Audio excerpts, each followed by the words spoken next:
So in this next chapter, we're going to talk about how to optimize your resume for keywords so that it's easier for the bots and the recruiters to glance through it and find what they're looking for.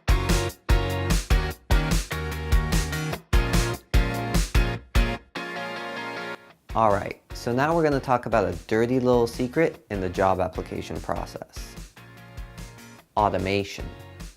The sad truth is that there are so many applicants to every single job nowadays that it becomes nearly impossible for employers to sift through all the resumes and applications that they get. That's why a lot of employers employ bots or AI to sift through those resumes and pull out keywords that qualify you for that job, and then they show that to the recruiters. I wasn't sure if this were true or not when I was first applying to jobs, so I decided to run a little test. I created a job posting for an entry-level video editor position. I clicked post, I went to bed, and the next morning when I woke up, the results I got were actually pretty scary. In less than 24 hours, I had received over 127 applications. Some of them were pretty good, and some of them were just flat out ridiculous. Here are a couple of my favorites. Here's a great application that I got from a man named Akhil in India.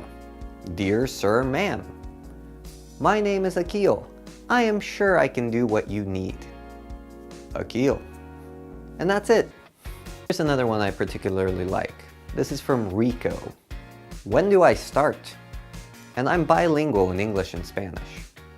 Now, this is kind of a bold move, but again, doesn't really stand out in 127 other applications. Keep in mind that this is just for one job opening.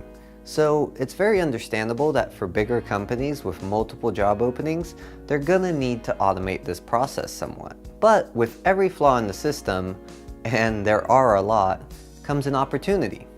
So here's how to bot-proof your resume and get it seen by hiring managers. In the first chapter, we talked about how important it is to look through a ton of job postings to find the commonalities in the jobs you're looking to apply to. Now, we're going to take all that knowledge and put it to good use to optimize our resume for the keywords. First, look through the responsibilities and requirements sections of a few job postings. Try to find a few keywords that seem to come up a lot as requirements for the job. Here's an example of what this looks like for a content marketing manager role. As you can see, words like segmentation, writing, product, channels, and strategy come up a lot here. Since we're using a multi-resume strategy though, we can take one of our resumes and adapt it to these keywords.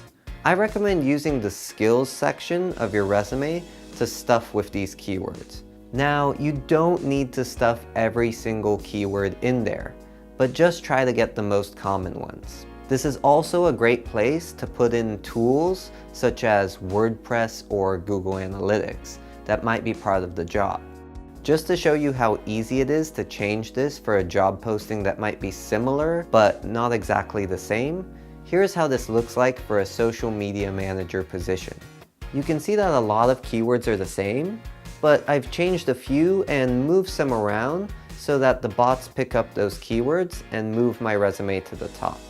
Of course, we aren't just optimizing for the bots here.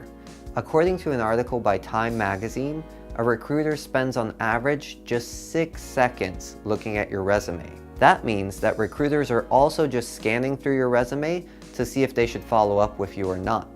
So it's best to make it easy on them. Alright guys, that's it for today. Take about an hour to optimize your resumes for those keywords, and I'll see you here for our next lesson where we'll talk about how to write the bullet points for your previous experience sections.